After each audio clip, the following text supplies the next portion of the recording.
Hello friends, आज हम बात करेंगे न्यूट्रिशन का या खाने पीने का ब्लड प्रेशर पर क्या फ़र्क पड़ता है। हमने ऑलरेडी हाइपरटेंशन डाइट संबंधित काफ़ी वीडियोस किए हैं। आज हम ओवरऑल एक जनरल डिस्कशन करेंगे न्यूट्रिशन का, स्पेसिफिक खाद्य पदार्थों का ब्लड प्रेशर पर क्या फ़र्क पड़ता है, ब्लड प्रेशर के कंट्रोल पर क्या फ़र्क पड़ता है। टॉपिक पर जाने से पहले जो लोग हमारे चैनल पर नए हैं उन्हें रिक्वेस्ट करूँगा कि चैनल को सब्सक्राइब करें, वीडियोज़ को लाइक और शेयर करें।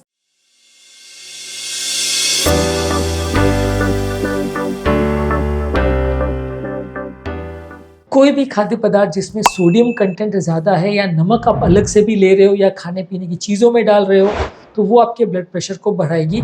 खाने की चीज़ों में यदि नमक कम है, यानी कि साग सब्जी या इस तरह की चीज़ें जिसमें नेचुरली भी नमक कम होता है, उसमें यदि आप ऊपर से नमक नहीं डाल रहे हैं तो वो सिंगल मोस्ट इंपॉर्टेंट चीज़ है जो आपके ब्लड प्रेशर के कंट्रोल को वेरी करेगी या चेंज करेगी।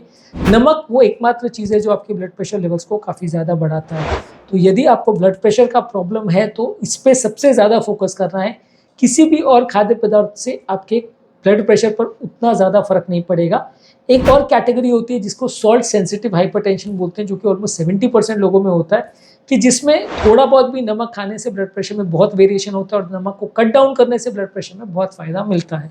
तो सॉल्ट सेंसिटिव हाइपरटेंशन का बेसिकली कॉन्सेप्ट ये है कि इस तरह के पेशेंट्स में यदि आप नमक की मात्रा को बढ़ा देते हैं तो ब्लड प्रेशर बहुत जल्दी बढ़ता है, कम करते हैं तो बहुत जल्दी बढ़ फ़ायदा आपको मिलता है, बहुत जल्दी ब्लड प्रेशर कम हो जाता है।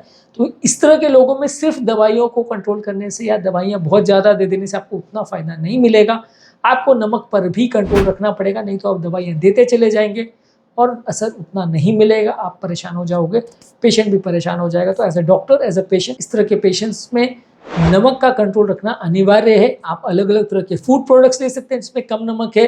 नमक के टेस्ट को मैच करने के लिए हर्ब्स और स्पाइसेस या अलग अलग तरह के मसालों का प्रयोग कर सकते हैं जिससे नमक का प्रयोग कम हो जाए। मसालों से उतना फ़र्क नहीं पड़ता जितना नमक से पड़ता है, इसलिए आपको ये ध्यान रखना है कि मसाले आप डाल सकते हो, नमक को कंट्रोल रखें। इसके अलावा ज़्यादा पोटेशियम वाली चीज़ें लेना ब्लड प्रेशर वाले पेशेंट्स के लिए अच्छा है।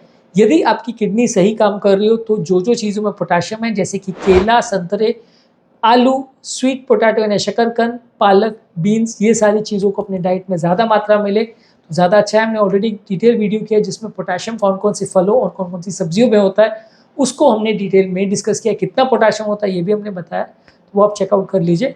लेकिन पोटेशियम अगर आप ज़्यादा मात्रा में लेते हो तो नलियों को रिलैक्स करता है, ब्लड प्रेशर को कम करता है। तो इन खाद्य पदार्थों को आप ले सकते हैं यदि आपको ब्लड प्रेशर का प्रॉब्लम है, बशर्ते आपकी किडनी सही काम कर रही है। तो किडनी अगर ख़राब हो तो उसको ज़्यादा मत लीजिए, क्योंकि यही पोटेशियम किडनी वाले पेशेंट में नुकसानदायक बन जाता है, उनकी हेल्थ बिगड़ सकती है। इसके अलावा आपको एक बैलेंस्ड डाइट लेना चाहिए। ज़्यादा आपको होल ग्रेन्स लेना चाहिए, यानी कि ब्राउन राइस या होल व्हीट लेना चाहिए या ओट्स, बार्ली, क्विनोआ, इस तरह की चीज़ें जिसमें आपको अन्न के ऊपर जो हस्क या फाइबर रहता है वो निकाला नहीं जाता है। फैट फ्री प्रोटीन्स लेना चाहिए, हेल्दी फैट्स लेना चाहिए।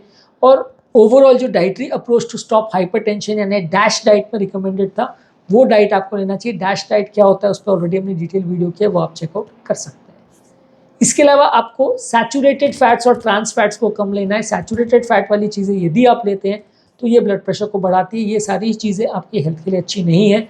सैचुरेटेड फैट के इंटेक को आपको कम रखना है यदि आप ब्लड प्रेशर पर अच्छा कंट्रोल चाहते हैं। तो फैट वाली चीज़ें आपका वजन बढ़ाती है। वजन बढ़ाने से कोलेस्ट्रॉल का प्रॉब्लम, डायबिटीज़ का प्रॉब्लम, किडनी का प्रॉब्लम, हार्ट का प्रॉब्लम, सब कुछ साथ में बढ़ जाता है। तो फैट वाली चीज़ें आपको कट डाउन करनी है यदि आपको अच्छा ब्लड प्रेशर का कंट्रोल चाहिए, क्योंकि ये सारी चीज़ें डायरेक्टली या इनडायरेक्टली आपके ब्लड प्रेशर के कंट्रोल को गड़बड़ करती है। ज़्यादा वजन अगर हो जाएगा तो ऑब्स्ट्रक्टिव स्लीप एपनिया करके बीमारी है जो कि मोटे लोगों में ज़्यादा देखने को मिलती है। इससे भी लोगों का हाइपरटेंशन बहुत बढ़ जाता है। जिनको स्लीप एपनिया का बीमारी है उसको भी ब्लड प्रेशर को अगर कंट्रोल रखना है तो वजन कम करना पड़ेगा। फैट और सैचुरेटेड फैट्स के इंटेक को कम रखना पड़ेगा। ट्रांस फैट्स वाली चीज़ें आप ज़्यादा लेते हो तो वो बॉडी के सूजन या इन्फ्लेमेशन को बढ़ाती है, जिसकी वजह से भी ब्लड प्रेशर बढ़ता है। खाने पीने की चीज़ों में ओमेगा 3 फैटी एसिड्स वाली फिश, यानी कि फैटी फिश जैसे सैल्मन, मैकरेल, टूना, सार्डिन, ये सारी फिशेज ले सकते हैं। आलमंड यानी बादाम, वॉलनट यानी अखरोट, चिया सीड्स, फ्लैक्स सीड्स, ये सब में ओमेगा 3 फैटी एसिड्स अच्छा होता है। ये चीज़ों को लेने से ब्लड प्रेशर को कम करने में मदद करता है। तो ब्लड प्रेशर का प्रॉब्लम है तो ये सारी चीज़ें आपको डाइट में इंक्लूड करनी चाहिए। जो लोग फ़िश खाते हैं तो वो फ़िश खा सकते हैं, नहीं तो chia seeds, flax seeds, walnut या अखरोट का आप प्रयोग कर सकते हैं।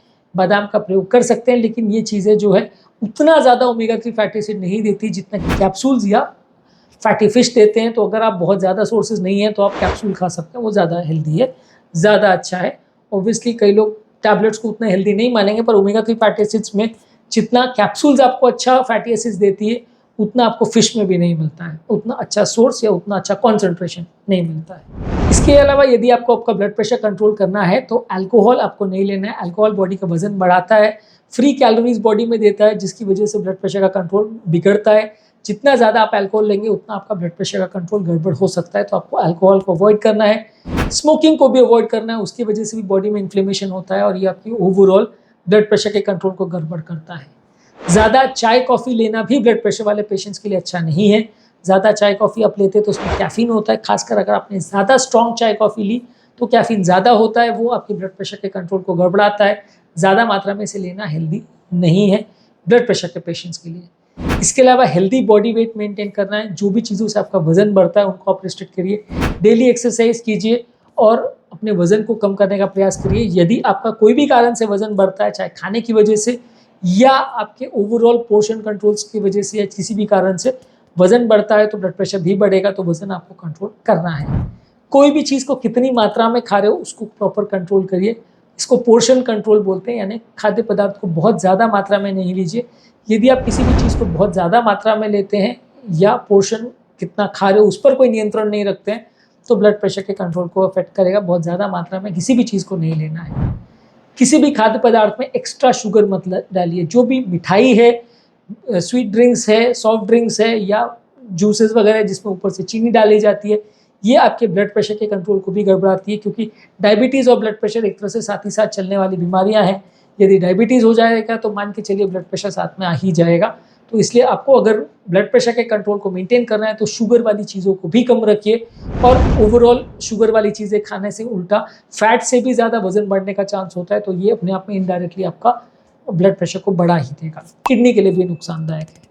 इसके अलावा आपको पानी ज़्यादा मात्रा में पीना है। पानी अगर आप ज़्यादा मात्रा में पीते हो, बॉडी का हाइड्रेशन मेंटेन करते हो, तो वो भी ब्लड प्रेशर कंट्रोल करने के लिए काफ़ी फायदेमंद है। और ज़्यादा मात्रा में पानी पीना हेल्दी है।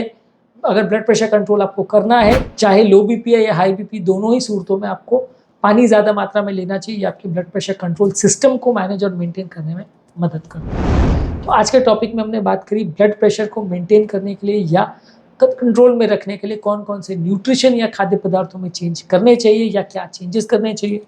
उम्मीद करूँगा कि आज के टॉपिक में कुछ नई बातें जानने को मिली होगी। जो लोग हमारे चैनल पर नए हैं उन्हें रिक्वेस्ट करूँगा कि चैनल को सब्सक्राइब करें, वीडियोज़ को लाइक और शेयर करें।